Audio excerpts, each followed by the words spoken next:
Alors, la problématique d'aujourd'hui, c'est vos pubs ne fonctionnent pas. Qu'est-ce que vous devez faire? Qu'est-ce que vous devez mettre en place? C'est ce qu'on va voir dans cette vidéo. Premièrement, est-ce que tu es sûr que tes pubs ne fonctionnent pas? Parce que je vois pas mal de business qui me disent mes pubs ne fonctionnent pas alors qu'ils ne connaissent même pas leur CPA limite. Comment est-ce que vous pouvez savoir que vos pubs, vos campagnes publicitaires ne fonctionnent pas alors vous ne connaissez pas vos chiffres? C'est pas possible. Autre chose, si vous ne connaissez pas vos chiffres, vous ne pouvez pas vraiment enlever les publicités et les audiences qui ne fonctionnent pas pour vous. D'accord? C'est pas possible si vous ne connaissez pas vos chiffres. Donc, commencez par bien calculer votre CPA limite. Donc, si on est d'accord, vous avez votre CPA qui est supérieur à votre CPA limite, donc là, on est d'accord, ça ne fonctionne pas. Mais il faut également que vous vérifiez que vous ayez mis un budget publicitaire suffisant pour tester vos publicités. J'ai fait vraiment une vidéo entièrement là-dessus, sur le budget publicitaire test, d'accord? Donc combien mettre exactement en fonction de votre CPA, etc. Parce que c'est toujours en fonction du CPA. Beaucoup de business pensent qu'ils ont testé leur publicité Facebook, mais en fait, ils n'ont rien testé du tout. Si vous mettez 10 euros par jour pendant 5 jours avec un CPA limite normalement de 70 ou 80 euros, vous n'avez absolument rien testé, même si vous n'avez pas encore de vente. D'accord? Donc ça, c'est également une des grosses erreurs que je vois. D'accord? Il faut vraiment que vous mettiez un budget publicitaire qui soit suffisant pour tester vos publicités. Et ensuite, la dernière chose, c'est qu'il faut que vous ayez testé plusieurs angles. C'est très difficile de trouver le meilleur angle d'attaque pour votre audience, d'accord, et pour vos publicités. Alors un angle d'attaque, qu'est-ce que ça veut dire? Par exemple, pour une voiture, ça peut être ça peut être la vitesse, ça peut être le confort, ça peut être l'accélération, ça peut être le prix, ça peut être, etc., etc. Il y a plusieurs angles d'attaque que vous pouvez tester et que vous devez tester sur vos publicités. Ok. Une fois que vous avez, euh, une fois que vous avez bien fait tout ça, là, d'accord, vous avez un problème. Ok, vous avez un problème. Maintenant, l'étape 2, ça va être de localiser d'où vient votre problème. Alors, avant de localiser, ce que vous pouvez faire directement quand vous avez un problème, c'est essayer d'augmenter votre panier moyen. J'ai fait une vidéo sur comment augmenter votre panier moyen également. Ok, les différentes façons, il y a plein de façons d'augmenter son panier moyen et ça j'en parle vraiment dans une vidéo spécifique. Ça c'est la première chose que vous pouvez faire avant même de passer sur vos publicités ou sur vos taux de conversion sur site. Ok, donc première chose c'est votre taux de conversion sur site qui est mauvais. Ça veut dire que votre site ne convertit pas tout simplement. Comment vous pouvez détecter que votre site ne convertit pas? Par exemple, si vous avez un site e-commerce et que vous êtes à moins de 2% de conversion, 2% c'est un chiffre vraiment, prenez pas 2% à la lettre, mais bon, si vous êtes par exemple à 0,3% de conversion sur votre site, là clairement vous avez un vrai problème. Ok? 2%, prenez-le comme référence pour savoir où est-ce que vous en êtes à peu près. Ok.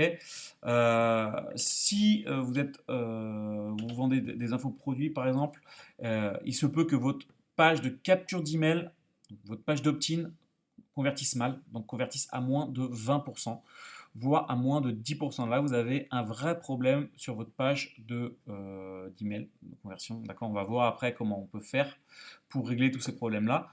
Et le troisième problème, c'est que les gens opt-in, donc vous laissent vos coordonnées, mais n'achètent pas votre produit principal, voire ne réservent pas de sessions stratégiques avec vous. Si par exemple vous êtes coach comme je le suis.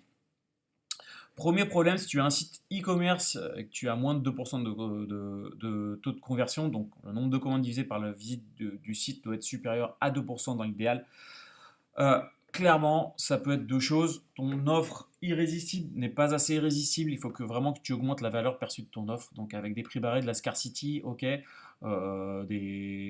y a pas mal de façons d'augmenter la perception de son offre. C'est pas le sujet de la vidéo. Et également, il te manque des éléments de conversion sur ton site. Il y a plein d'éléments de conversion qu'il te faut absolument avoir sur ton site pour augmenter ton taux de conversion global. D'accord? Donc ça, c'est hyper important. Et également, ça peut être que ton copywriting n'est pas bon, ta promesse n'est pas bonne. Donc voilà. Ta page de capture d'email convertie à moins de 20%. Chose que je fais, Ça, c'est une vision court terme, c'est vraiment pour essayer directement notre offre, pour voir si notre offre réagit. C'est que je peux décider de retirer ma page de capture d'écran pour les rediriger directement sur mon offre principale. Ok. Ça, en faisant ça, clairement, vous allez augmenter vos taux de conversion. Ok. Donc vous aurez plus d'achats, mais par contre, vous n'aurez pas les emails. Donc du coup, c'est vraiment une vision court terme parce que dans le moyen ou le long terme, la capture d'email est absolument indispensable. Donc il vaut mieux avoir un petit peu moins de ventes en front-end et avoir les emails des gens pour pouvoir derrière les relancer sur plusieurs offres, etc. etc. Sinon, vous n'avez aucun moyen de les contacter à part en faisant du retargeting sur Facebook, bien entendu. Il se peut également que votre publicité ne soit pas en accord avec votre page de capture. Donc les copywriting, les promesses soient trop différentes. Ok. Si vous faites une publicité qui relance vers vos pages de capture, mais que le titre de votre pub est complètement différent, on parle complètement d'autre chose que votre titre de page de capture, donc euh, publicité et page de capture sont complètement différentes. Dans ces cas-là, les gens ne s'y retrouvent pas. D'accord. Ce que vous leur avez promis sur la pub, c'est pas ce qu'ils retrouvent sur la page de capture. Et donc du coup, c'est pour cette raison-là que vous pouvez avoir un taux de rebond qui est très important et donc également un taux de conversion de cette page de capture qui est très faible. Okay. Donc revoyez votre publicité. Quand vous faites ça, vraiment il faut que votre publicité soit en total accord avec votre page d'opt-in, votre page d'atterrissage opt-in. Et également les éléments de conversion sur la page d'opt-in. Il y a plusieurs éléments de conversion. On ne va pas le voir ici, mais en gros, les éléments de conversion, c'est bien le titre avec les bullet points, également une photo de ce que vous vendez, enfin de ce que vous donnez sur l'opt-in, etc., etc. Il y a plusieurs choses. Ça, je vous le mettrai dans une autre vidéo pour vraiment vous montrer les éléments de conversion sur la page d'opt-in indispensables à voir. Ensuite, les gens opt-in, donc ils vous laissent leur email, donc vous êtes à plus de 20%, vous êtes à 25% par exemple, donc ça c'est très bien. Mais ensuite, ils n'achètent pas votre infoproduit, donc votre offre principale, votre produit principal, ou alors, si vous êtes coach, ils ne réservent pas de session stratégique avec vous. Ça peut être pour différentes choses, mais la première des choses, c'est que votre offre n'est pas assez bonne, n'est pas assez alléchante. Les gens ne voient pas la valeur de cette offre, d'accord?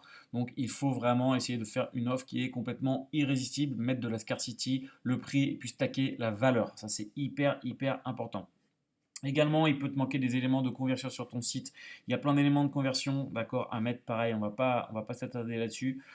Ça peut être que ton copywriting, ta promesse n'est pas impactante, ne répond pas aux problèmes de ton avatar. Ça, c'est un gros, gros problème que je vois hyper souvent quand votre offre, d'accord, quand votre offre sur votre page de vente ne convertit pas.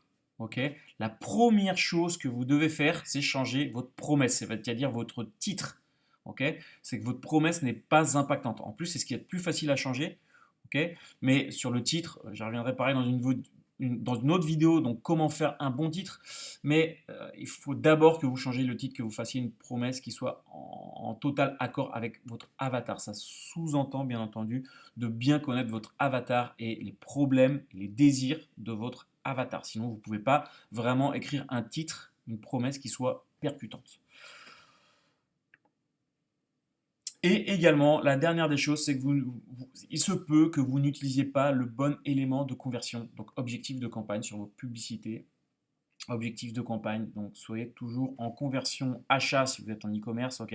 Ceux qui mettent ajout de panier ou checkout, initié de checkout, paiement initié, ça ne marche pas, d'accord.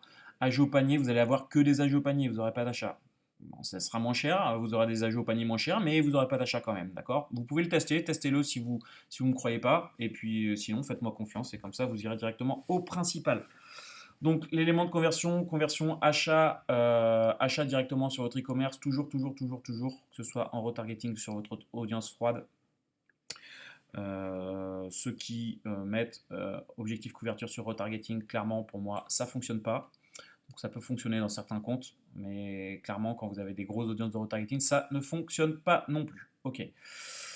Euh, pour savoir également d'où vient le problème, vous pouvez installer Hotjar. Hotjar, c'est un petit logiciel. C'est un petit bout de code à installer sur votre site internet. Ça va vous permettre tout simplement de faire des polls, des enquêtes auprès de votre audience directement sur votre site pour leur demander tout simplement qu'est-ce qui ne va pas, pourquoi est-ce que vous n'achetez pas.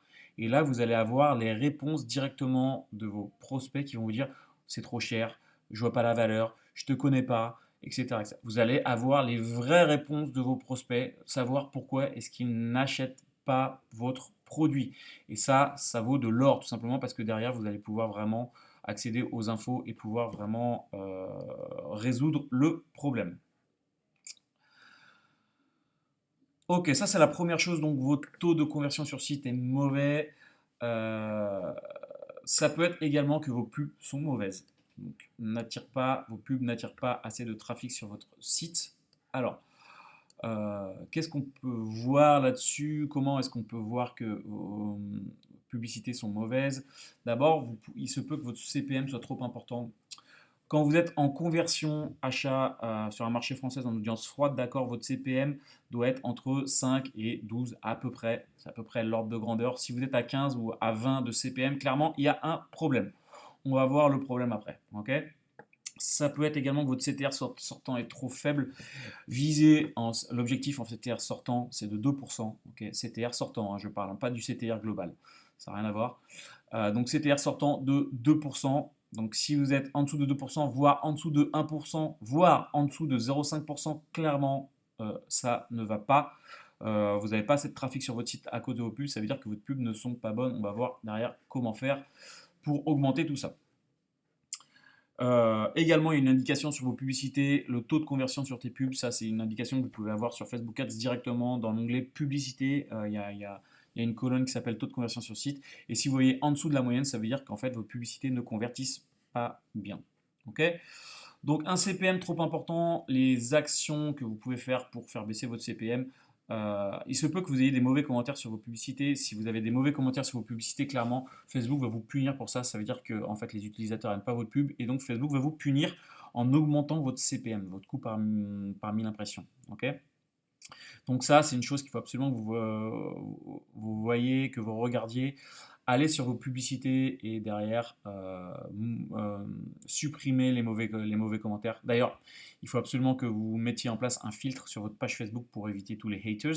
D'accord, les gens qui mettent, qui posent des insultes ou qui sont pas contents sur votre publicité. Donc ça, c'est indispensable de mettre un filtre. Et ensuite, c'est important de répondre aux gens. D'accord, de répondre aux gens et de supprimer les mauvais commentaires. Également, trop de texte dans votre vignette de vidéo ou sur votre image, ça vous pénalise. Si vous mettez beaucoup de texte sur plus de 20% de texte sur votre publicité, sur votre image ou sur votre vignette de vidéo, clairement, Facebook vous pénalise, d'accord? Ça, c'est vraiment une des grosses causes pour lesquelles vous allez avoir un CPM trop important. Il se peut que votre concurrence soit très importante sur une période donnée. Donc, si la concurrence est plus importante, forcément, votre CPM augmente. Donc ça, vous n'avez pas 36 000 façons de résoudre ce problème-là. Vous êtes obligé de faire avec. Ça, c'est pas de votre faute. Également, CPM très important, je ne l'ai pas mis ici, mais ça peut être dû à votre audience. Si votre audience est trop faible, du coup, votre CPM augmente. Plus votre répétition de publicité va augmenter, et clairement, plus votre CPM va augmenter également. D'accord? Si vous avez une petite audience, donc de 10 000 personnes, clairement, vous allez avoir un CPM hyper important. Ça, c'est la cause, c'est une des causes numéro 1 en retargeting pour lequel vous avez des CPM qui sont hyper importants. Le CTR sortant trop faible, qu'est-ce que vous pouvez essayer de faire? Donc, les actions qu'il faut que vous essayiez de faire directement, c'est essayer le format vidéo si vous avez que des images par exemple, ou changer les 3 premières secondes ou la vignette de votre vidéo, augmenter la qualité de vos vidéos ou passer en format 1.1 si vous êtes vraiment en format 16 neuvième. C'est pas top le format 16 neuvième, essayez de faire des vidéos en format 1.1. Pourquoi en format 1.1? Tout simplement parce que ça va sur beaucoup de placements différents. Donc moi je fais vraiment quasiment que du format 1.1. Il y a du format 4/5e également que vous pouvez faire, mais qui ne correspond pas à tous les placements. Donc, si vous ne voulez pas vous embêter, format 1, c'est top. Changez les titres de vos publicités, injectez de la scarcity directement dans le titre. La scarcity, c'est quoi? C'est par exemple que seulement 12 produits restants ou 12 exemplaires restants, ou alors une promo pendant moins 50% pendant 24 heures. Ça marche extrêmement bien la scarcity, même si ça ne marche pas avec vous, ça marche avec les autres en tout cas. Ça, c'est certain, c'est pour ça que tout le monde l'utilise d'ailleurs. Donc changez les titres de vos publicités, il se peut que votre titre soit mauvais. Si votre titre est mauvais, les gens ne cliquent pas dessus, du coup vous allez avoir un CTR qui est faible. Ça c'est une des raisons vraiment principales.